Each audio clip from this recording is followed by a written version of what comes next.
चल रहे हैं, हमारा मत उनके साथ है, क्योंकि बहुत छोटी छोटी बातें भी काउंट करती हैं।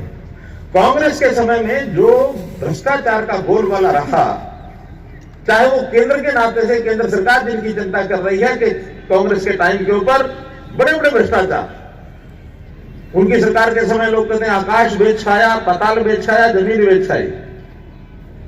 2G 3G का घोटाला वो आकाश का था, कोयला घोटाला वो जमीन के अंदर का था, और जमीनों के घोटाले ये धरातल पर थे। इस प्रकार के बड़े बड़े घोटाले उन्होंने किए। और वही लोकल सेल्फ गवर्नमेंट में नीचे नगर पालिकाओं के, पंचायतों के, ये भी बहुत बड़े भ्रष्टाचार के कारण हर छोटी बड़ी बात में, और वो कांग्रेस के ही बड़े नेता मान के गए हैं। एक पूर्व प्रधानमंत्री कांग्रेस के नेता स्वर्गीय राजीव गांधी जी ने एक बार कहा कि हम ऊपर से जब 1 रुपया भेजते हैं तो हमारी इंफॉर्मेशन ये है कि नीचे जाते जाते वो 15 पैसे रह जाते हैं। हम उनसे पूछना चाहते हैं कि आपकी सरकार केंद्र में भी, प्रदेशों में भी नीचे भी आप ही होते थे, तो आखिर 1 रुपया भेजते थे, 15 पैसे कैसे रह जाते थे? कोई जवाब नहीं था उनके पास।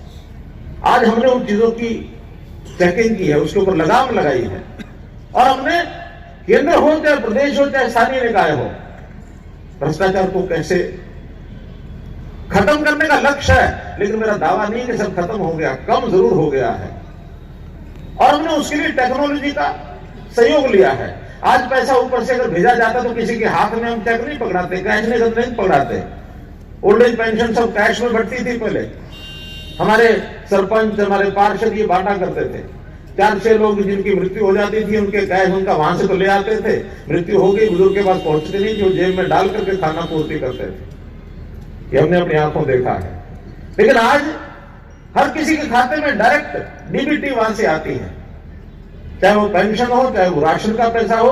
बहुत जगह पर यहां तो राशन मिलता है, कुछ जगह पर अब राशन की सब्सिडी मिलती है। यहाँ गैस की सब्सिडी मिलने लग गई है, गैस की सब्सिडी हमारे खाते में आती है। किसानों को जो पैसा आता है उनके खाते में जाता है। हर व्यक्ति के, हर परिवार के जो सुविधाएं सरकार ने दी हैं उनके डायरेक्ट खातों में जाते हैं, बीच में कोई कट नहीं मार सकता है। आज टेंडर भी होते हैं तो ई टेंडर होते हैं। गांव में भी हमने ई पंचायतें खड़ी कर दी हैं, नगरों में, नगर पालिकाओं में भी हमने ई पंचायत, ई टेंडरिंग शुरू कर दी है, ताकि ट्रांसपेरेंट, पारदर्शी तरीका हो। इसका लाभ सीधा जनता को होता है। एक काम पहले 15 यानी 100 रुपए की बजाय 15 रुपए में होता था, आज उस 100 रुपए में 6 गुना काम हो जाता है, 6.5 गुना, 7 गुना। तो इसलिए उसी पैसे से 7 गुना काम होता है, जिसमें से पैसे की बचत होती, काम ज्यादा होता है। आज विकास के नाते से किसी भी इकाई में कोई कमी नहीं है। हमारे नीचे की इकाइयों के, चाहे वो पंच सरपंच हो, चाहे नगर पालिकाओं के हो, के ये सरकार पैसा कहां से ला रही है? इतना पैसा भेज देती है। अभी जिला परिषदों का पिछले 1 महीने पहले 7 करोड़ से 20 करोड़ रुपए अलग अलग जिला परिषदों को चला गया। नगर पालिकाओं में भी कम नहीं आता है। हमारी रेवाड़ी नगर पालिका में भी पिछले साल के अंदर जो काम हुए हैं, जो मुझे बताया गया है, जिसके अंदर यानी 138 करोड़ रुपए का काम पिछले 3-4 साल के अंदर हुआ है, अर्थात 25-25 करोड़ रुपए का काम एक नगर परिषद में हुआ है। आज भी जो काम हो रहे हैं हमारे, जिसके अंदर यानी यहाँ 11 एकड़ के ऊपर बायोडिग्रेशन, जो हमारा कूड़े का बायोडिग्रेशन का सेंटर बनना है, वो 4 करोड़ रुपए लेकर के बनना है, लग करके। हमारी स्ट्रीट लाइट के ऊपर 4 करोड़ रुपए का खर्च आया है। हमारे यहाँ सौंदर्यीकरण के 10 करोड़ के काम चल रहे हैं। इसी प्रकार हमारी अमृत योजना में सीवरेज का जो काम है, 18 शहरों में अमृत योजना का केंद्र से पैसा आया है। उन 18 शहरों में एक रेवाड़ी है, 68 करोड़ रुपया अमृत योजना का यहाँ आया है, इस रेवाड़ी शहर के अंदर। और सीवरेज का ये काम बिछा, यानी पाइप, पानी पीने की पाइप, पीने के पानी की लाइनें बिछाने का काम ये करवाया जा रहा है। अब मेरे पास लिखा हुआ है, आप गवाह हो सकते हैं, ये हो रहा कहीं काम क्या नहीं हो रहा है? पानी की पाइप पीने की बिछाई जा रही है, कुछ कहीं हो रहा है, कहीं नहीं हो रहा है। ठीक है, सारे शहर में एक साथ नहीं हो सकता। जहां हो रहा वहां हो रहा है, जहां नहीं हो रहा उसको, अभी तो चल रहा है काम। बजट इसका 68 करोड़ रुपए का आ चुका है। इसलिए इन सब कामों के ऊपर 14 में हाँ आ गई है बहन। अच्छा, फिर 15 में समर्थित कैंडिडेट हैं श्री सचिन सैनी, आए हैं, हाँ उधर खड़े हैं। 18 में पुष्पा मुदगिल आ गई है।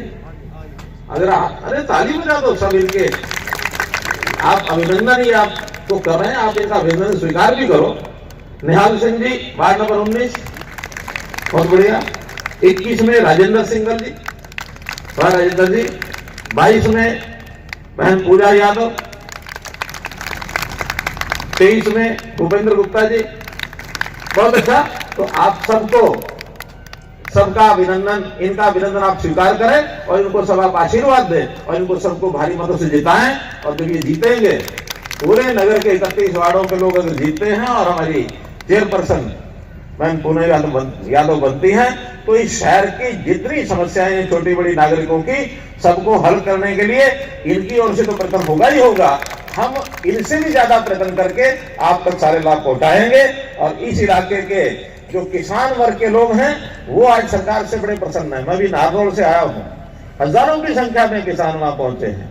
लोग कहते हैं ना कि किसानों के 3 बिल है, उनका विरोध हो रहा, कहीं कोई विरोध नहीं हो रहा। हरियाणा के लोग तो बहुत प्रसन्न हैं, इतने प्रसन्न हैं कि इस इलाके की मुख्य फसल बाजरा होती है ना, आज से 4 वर्ष पहले जो बाजरा 1250 रुपए बिकता था, अब वो 21.5 रुपए बिकता है।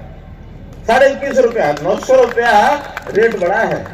और हमारे पड़ोस के राजस्थान में वो अभी भी 1200-1300 रुपए बिक रहा है। अमेरिका तय का खरीद लिया। और नारनौल के लोगों ने तो कहा कि हम यहाँ इंडस्ट्री लगवाएंगे और जैसे साउथ इंडिया का डोसा और इडली वो मशहूर होगी दुनिया में, अमृतसर के परोठे मशहूर हो गए दुनिया में, गुजरात का फाफड़ा मशहूर हो गया दुनिया में, ऐसे दक्षिण हरियाणा का बाजरे का रोट, बाजरे की चूरमा, बाजरे के लड्डू, बाजरे के बिस्कुट ये बना करके दुनिया भर में भेजेंगे ताकि दक्षिण हरियाणा का नाम हो। इसलिए मित्रों, मेरी अपील कि आप अपने सब कैंडिडेट्स को जिताएं और नगर पालिका पर, नगर परिषद पर अपना परचम फहराएं। बहुत बहुत धन्यवाद, बहुत बहुत आभार।